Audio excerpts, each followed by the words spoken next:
हम्म अ, ये कह रहा है रैंडम सैंपल है फ्रॉम दिस। यह है कि मुश्किल है, इस क्वेश्चन है गेट का है वो, इसमें म्यू का तो शायद आ जाता है, ये इसका आंसर है। एक्चुअली ना इसमें एग्जिस्ट नहीं करेगी जहाँ तक मुझे लग रहा है। ये क्वेश्चन ना गेट 2000 समथिंग का है, गेट इनिशियली आया हुआ क्वेश्चन है। तो इसमें आंसर ये होगा ना, गेट किसी का भी एमएल एग्जिस्ट नहीं करता, ये आया होगा।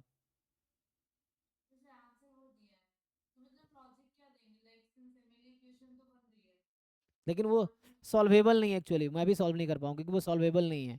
मतलब you can not find the value of वहाँ से अल्फा और म्यू की वैल्यू ना उसमें नहीं, क्योंकि कहीं ना कहीं म्यू का एमएल ही अल्फा पर डिपेंड करेगा, अल्फा का म्यू पर डिपेंड करेगा।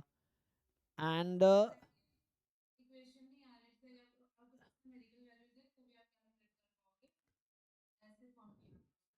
हाँ, तो इसमें बोलिए कि जो सॉल्यूशन है ना, हम लोग एमएलए में करते हैं क्या, लाइक्लीहुड फंक्शन को मैक्सिमाइज करते हैं, तो लाइक्लीहुड तो लिख लेंगे, but there is no value of mu and alpha that maximises likelihood function. आप ये लाइन लिख के छोड़ दो। ये गेट का पीवाई क्यू, एक्चुअली गेट में आ चुका है ये क्वेश्चन। तो उसका भी लॉजिक ये वीकर वर्थ में थोड़ा सा इसका हिंट दिया है। तो वो जो इक्वेशन बन रही है वो सॉल्वेबल है नहीं, आप ही नहीं कर पा रहे, मैं भी नहीं कर पाऊँ, कोई भी नहीं कर पाएगा, क्योंकि वो गामा का इक्वेशन बनेगी ना, क्योंकि अल्फा भी तो वेरिएबल है। सो वो सॉल्वेबल ही नहीं है, मतलब वो आप ऐसे सॉल्व नहीं कर सकते एनालिटिकली। वो न्यूमेरिकली सॉल्व होगा, अप्रोक्सीमेशन से, न्यूमेरिकल एनालिसिस में जो टेक्निक्स होती हैं उससे सॉल्व होगा। तो यहाँ पे सॉल्वेबल ही नहीं था, अल्फा म्यू हम निकाल ही नहीं पाएंगे, तो इसलिए एमएलए डज नॉट एग्जिस्ट हो जाएगा। ये है। हम्म। और किसी का डाउट रह गया सरवीन? वन बाय वन करते हैं ना, चाहे इसके बाद आपका करते हैं। सरवीन बताओ भाई, तुम्हारा भेजा था तुमने ना।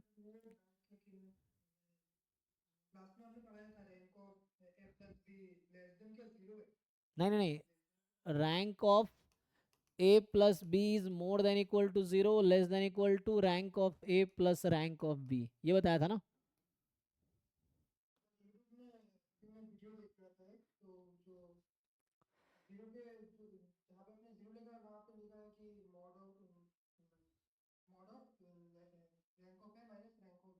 हाँ वो भी हो सकता है, क्योंकि ये तो ऑब्वियस अपर बाउंड है, तो मैंने वैसे लिख दिया, क्योंकि ये स्ट्रिक्ट अपर बाउंड नहीं है, ये तो ऑब्वियस अपर बाउंड है, तो वो डिराइव किया जा सकता है। जो आप कहना चाह रहे हैं ना, मैं समझ रहा हूँ। सो ये तो एक ऑब्वियस बाउंड है, क्योंकि बाउंड यूनिक नहीं होता ना, तो मैंने ये लिखा था कि जीरो से ज़्यादा ही होगा। अब वो मॉड लिख दिया, rank A minus rank B का मॉड, आप ये कह रहे हैं ना, ठीक है। तो हो सकता है, इसको मुझे प्रूव करना पड़ेगा उसके लिए, कोई दिक्कत नहीं है। तो हमने जो स्टेटमेंट लिखा है वो भी सही है, उसमें कोई गलती नहीं है। गलती इसलिए नहीं है क्योंकि वो जीरो ऑब्वियस बाउंड है, क्योंकि मैं बोल दूंगा ये more than equal to zero, ठीक है ना, कोई दिक्कत नहीं है। ये हमेशा more than equal to zero आएगा, कोई दिक्कत तो है नहीं। तो ऐसा, अब इसको प्रूव करके देखते हैं। तो प्रूव कैसे करेंगे, आप आइगन वैल्यू की हेल्प से हम लोग देख सकते हैं। So rank A minus rank B का मॉड, चलो मैं एक एग्जाम्पल लेकर ट्राई करता हूँ। तो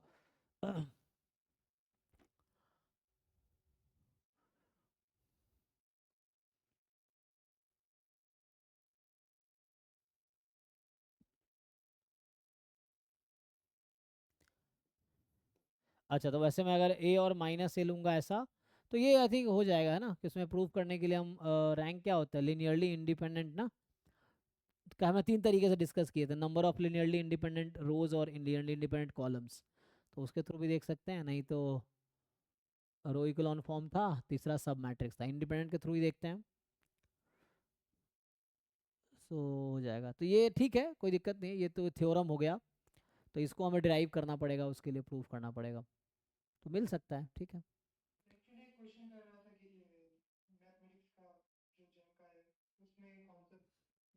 लिखा होगा, हाँ, नहीं हो सकता है, क्योंकि हमने सिर्फ अपर बाउंड बताया है ना।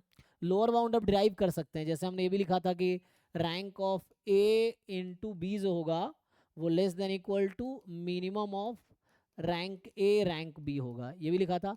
और यहाँ पे मैंने लिख दिया कुछ नहीं है तो more than equal to zero होगा। हो सकता है यहाँ भी कोई स्ट्रिक्ट बाउंड आप ढूंढ सकते हैं, तो वैसा आप बना सकते हैं, है ना, क्योंकि बहुत सारे थ्योरम्स हैं, तो सब कुछ याद रखना थोड़ा मुश्किल है, कि जरूरत पड़ती है तो हम डिराइव कर सकते हैं। तो इसको प्रूव करने के लिए हम लोग प्रूव कर सकते हैं उसके हेल्प से, लिनियरली इंडिपेंडेंट डिपेंडेंट के हेल्प से। तो आपको प्रूव करना पड़ेगा कि ए प्लस बी में जो नंबर ऑफ लिनियरली इंडिपेंडेंट रोज होंगे, है ना, वो यहाँ इन दोनों का जो डिफरेंस होगा उससे ज़्यादा होगा, तो ये प्रूव करना पड़ेगा उसके लिए। बट ये थ्योरम हो सकता है, this is correct may be, ठीक है ना, कोई दिक्कत नहीं। सो ये थ्योरम हो सकता है, तो वो भी ठीक है। तो हमने सिर्फ अपर बाउंड बताया, इन्होंने लोअर बाउंड भी बता दिया, तो इसको बुक्स में मिल सकता है, ये कहीं लिखा होगा, ठीक है, कोई दिक्कत नहीं। हाँ जी, और कोई क्वेश्चन रह गया किसी का? अच्छा, इनका बाकी तो विनय, आपको कुछ पूछना है क्या? और कौन रह गया है ना? अमित, आपको भी कुछ पूछना हो तो पूछ सकते हैं, बाकी नहीं तो हम आगे देखते हैं। चलो ठीक है भाई, इनका डाउट था तो ये देखते हैं, चाहे आपका डाउट है। तो इसमें है कि नेक्स्ट क्वेश्चन जो आपका है कि a bag contain a coin of value m and a number of other coin whose aggregate value is small m. A person draws coin one at random, अच्छा, one at a time till the draws the coin of value m. So find the value of his expectations. Okay, तो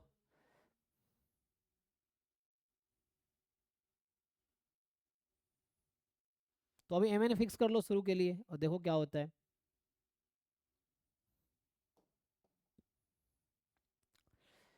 है ना, एक bag है इसमें coin है value m की and a number of other coins whose aggregate values m, तो बाकी भी है ना, एक कॉइन इसकी वैल्यू कैपिटल एम है और बाकी कॉइन है a number of other coins whose aggregate values m, मतलब क्या सम एम है ऐसा।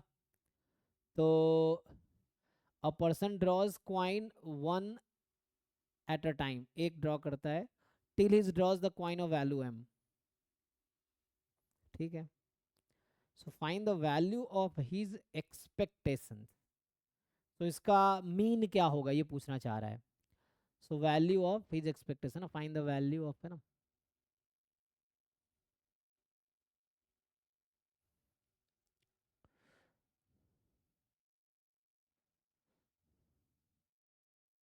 एक बार देख लीजिएगा, क्या सिंगल क्वाइन बोला हुआ है एम है या कैपिटल एम है?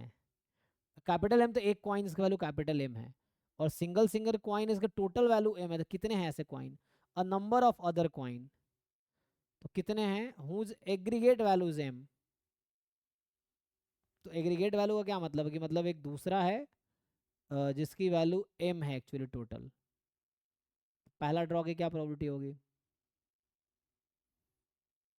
जैसे एक्स में डिफाइन करूं वैल्यू ऑफ द कॉइन, मान लीजिए वैल्यू ऑफ कॉइन, ठीक है। तो जैसे अ नंबर ऑफ कॉइन बोला ना, तो जैसे एक्स हो सकता है, एक तो कैपिटल एम है, अब बीच में कुछ नंबर्स हैं जिसका सम एक्चुअली मुझे पता है कि स्मॉल एम है, तो लेट्स से अभी के लिए मान लेता हूँ इसको K1 K2 up to KR, मान लो ये है, ठीक है, K1 K2 KR, लेकिन ये बता रखा है कि K1 K2 और KR जो है ना, इन सब का सम जो है आपके पास वो स्मॉल एम है। अभी अ नंबर ऑफ बोला मैंने, आर नंबर ले लिए, अब आप एक्सपेक्टेशन निकालेंगे। सो एक्सपेक्टेशन ऑफ एक्स, सो होगा m into probability of x being m, ये ना, फिर आगे आएगा प्लस समेसन के आई इंटू प्रोबेबिलिटी एट के आई फ्रॉम 1 टू आर लिया ना मैंने, देखिए। तो इसको अगर मैं सॉल्व करूंगा तो ये आ जाएगा प्रोबेबिलिटी एट m कुछ मान लो, तो यहाँ के आई बाहर आ जाएगा ना, अच्छा एक मिनट, के आई K1 into this K2 into probability, और सब पे सेम ही रहेगा तो प्रोबेबिलिटी बाहर आ जाएगी। सो आ गया m into probability x is equal to m plus, क्योंकि प्रोबेबिलिटी तो एक नंबर है और सबकी प्रोबेबिलिटी सेम होगी क्योंकि नंबर ऑफ कॉइन्स हैं, इसकी वैल्यू सेम है, तो सबकी प्रोबेबिलिटी मैं इक्वल लेता हूँ अभी। तो यहाँ से आ जाएगा probability x is equal to k i, जो भी है सबकी सेम ही है, इन टू, अब क्या होगा समेसन ऑफ के आईज, और के आईज का समेसन कितना था m, तो इनटू स्मॉल m, तो ये आ गया कैपिटल M, और ये अगर मान लीजिए P है तो ये हो जाएगा m into one minus P. क्या किया मैंने, इसको मैंने P मान लिया कैपिटल M वाले को, तो बाकी जो प्रोबेबिलिटीज का सम होगा, तो यहाँ पे ना वन माइनस पी के बजाय ठीक करना पड़ेगा। ईच पॉइंट पे कितना आप मार्क्स लेंगे यहाँ पे? लेकिन थोड़ा लैंग्वेज ठीक होना चाहिए इसमें, लैंग्वेज जो है अच्छा, ओरिजिनल क्वेश्चन आप स्क्रीनशॉट ले नहीं सकते, तो आपको फोटो लेके भेजना पड़ेगा किसी और डिवाइस से, है ना, या तो लैपटॉप में खोल के फिर आप फ़ोन से फ़ोटो खींच सकते हैं, तो उस तरीके से आप भेज सकते हैं, नहीं तो। अच्छा सेम ही लिखा, सेम ही है ना। तो अ नंबर ऑफ अदर कॉइन्स, मतलब बहुत सारे अदर कॉइन, इसका एग्रीगेट वैल्यू कैपिटल एम है। तो a person draws a coin one at a time, तो पहले तो मुझे इसको तो जैसे K1 मान लो वैल्यू की कॉइन है, उसकी क्या प्रोबेबिलिटी होगी? तो सबकी प्रोबेबिलिटी तो 1 होगी एट द एंड, है ना? तो यहाँ पे जो आएगा कि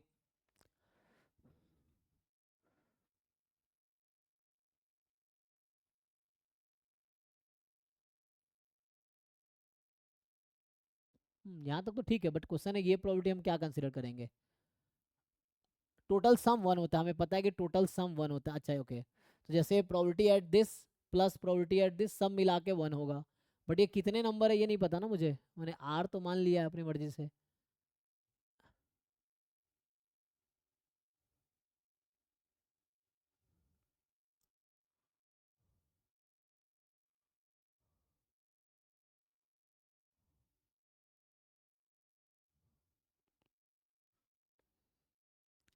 है ना, ये मेनली डिसाइड करना है कि व्हाट इज दिस प्रोबेबिलिटी, तो ये ड्रॉ करने की कितनी प्रोबेबिलिटी होगी। टोटल कितने हैं उसमें, क्वाइन कितने हैं ये नहीं बता रखा ना, दिक्कत ये है। और bag contain a coin of value m, एक क्वाइन है जो वैल्यू एम की है, और बहुत सारे क्वाइन है जिसकी एग्रीगेट वैल्यू एम है। एक पर्सन ड्रॉ करता है coin one at a time till, अच्छा till draws the coin of value M, अच्छा ये भी कह रहा है आगे, मैंने ये ऐसे लिखा है, तो इसने कहा है कि draws one at a time till this, ये ऐसा कुछ हो गया कि number of trial before first success, ये ऐसा वाला केस हो गया, है ना? तो इसमें ये सक्सेस है, बाकी फेलियर मान लो। तो number of trial before first success, तो क्वेश्चन मैंने लिया वैल्यू है, लेकिन इसने कहा हुआ है कि, तो ये क्वेश्चन मुझे लगा थोड़ा सा चेंज दूसरे तरीके करना पड़ेगा। इसमें कहा है कि he draws till the coin of value m comes, तो ये कुछ वैसे ही हो गया, एम इज लाइक सक्सेस, तो number of trial before first success, ये क्या फॉलो करता है, ज्योमेट्रिक डिस्ट्रीब्यूशन, तो ये उसके हिसाब से हम कर सकते हैं। लेकिन उसके लिए भी मुझे प्रोबेबिलिटी चाहिए, क्या प्रोबेबिलिटी चाहिए इसकी? तो ईच ड्रॉ में या तो ये आएगा या नहीं आएगा, है ना, यही चीज़ है ना। तो यहाँ पे एक्चुअली मैं अभी जो कर रहा था ये बाइनोमियल के अकॉर्डिंग मैं ऐसे सोच रहा था, लेकिन ये गलत होगा। तो यहाँ से मतलब मुझे कैसे करना पड़ेगा, समझ आ रहा है आपको? यहाँ पे मुझे रैंडम ये लेना पड़ेगा, नंबर ऑफ ट्रायल्स या ड्रॉज, नंबर ऑफ ड्रॉज, ये कोई क्वेश्चन ना ढंग से मैंने शुरू में पढ़ा नहीं था, है ना, अभी क्या है ना इसने कि एक पर्सन क्वाइन ड्रॉ कर रहा है one at a time till draws coin of value m, जब तक कि एम वैल्यू वाला क्वाइन निकल के आ जाए, इसका मतलब है नंबर ऑफ ड्रॉ टिल ही और सी गेट, जो भी है ही गेट क्वाइन एम, तो ये सक्सेस है हमारा, ठीक है। तो number of trial before first success geometric P होगा, तो इसका डिस्ट्रीब्यूशन आ जाएगा ज्योमेट्रिक पी, और नंबर ऑफ ट्रायल है, तो इसका एक्सपेक्टेशन क्या होता है, देखिए सीधा सीधा बस आपको पी डिसाइड कर लेना है। सो एक्स होगा ज्योमेट्रिक पी ट्रायल वाला, जहाँ सपोर्ट इसका होगा नंबर ऑफ ड्रॉ है ना 1 2 3 दिस, तो यहाँ से ई एक्स जो आता है ये 1/p आता है। जस्ट आपको ये डिसाइड करना है कि व्हाट इज दैट p, तो इतना ही सॉल्यूशन है इसका। अब ये p आपको डिसाइड कर लेना है, what is that p, p तो देना चाहिए इसको। तो p मुझे m एंड m अदर है ना, सबका वैल्यू m है। तो p क्या होता है, probability of success in each trial, यही मतलब है यहाँ पे कि probability of success in one trial. तो एक बार में वैल्यू m वाली आने की क्या प्रोबेबिलिटी होगी, कितना लेना चाहिए मुझे? अगर मैं एक एक नंबर ऑफ अदर कॉइन्स मुझे गेट वैल्यू से मतलब एक एक रुपये का कॉइन, मुझे तो ऐसा लग रहा है आप ऐसे समझ आ रहा है कि एक एक वैल्यू वाली कॉइन है, तो एम टोटल एम ये है और एक है, तो एक ड्रॉ करना है, तो टोटल कितने कॉइन्स, यहाँ से डिसाइड करना पड़ेगा कितने कॉइन्स है टोटल, इसमें मुझे ये देखना पड़ेगा। तो मुझे ऐसा क्यों लग रहा है, एक वैल्यू एम की है, बाकी एक एक रुपये वाली है एम कॉइन, तो मुझे अब ऐसा लग रहा है एम हो गया। तो टोटल कितने कॉइन हो गए इसमें, इसमें टोटल कॉइन हो गया ये small m plus one, small m plus one हो गया ना, इतने कॉइन्स है, और एक ड्रॉ करने की क्या प्रोबेबिलिटी है, 1/m+1, तो अभी के हिसाब से मेरा आंसर होना चाहिए ई ऑफ एक्स, पी मेरा क्या हो जाएगा, ये पी की वैल्यू है। टोटल m+1 कॉइन है, इसमें एक ड्रॉ कर रहा हूँ, तो m निकलने की क्या प्रोबेबिलिटी है, तो ये हो जाएगा m+1, आंसर है उसमें, आंसर की में क्या दिया है?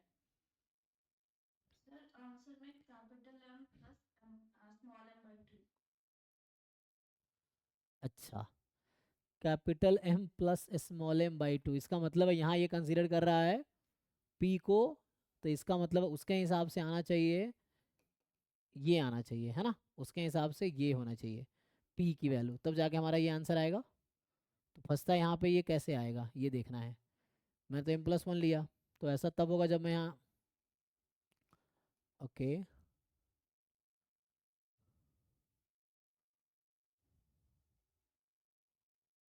मतलब मैंने पी डिसाइड करना है मैंने कि ये पी क्या आएगा है ना।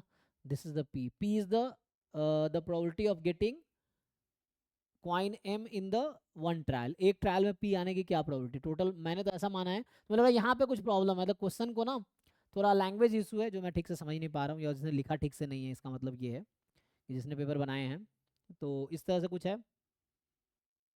Value of his expectations, I think यही है, इसको देखो थोड़ा सोचो या मैं भी देखता हूँ। तो अभी के लिए स्किप करो, बाकी नेक्स्ट टाइम पूछना, थोड़ा मैं ट्राई करते हैं। तो यहाँ मतलब मेन फंस का रहा है कि व्हाट इज दैट पी, तो ये जो मैंने निकाले मैंने मान लिया है कि एक एक रुपए वाले स्मॉल एम कॉइन्स हैं। तो टोटल कॉइन m+1 हो गया, मैंने 1/, ले लिया।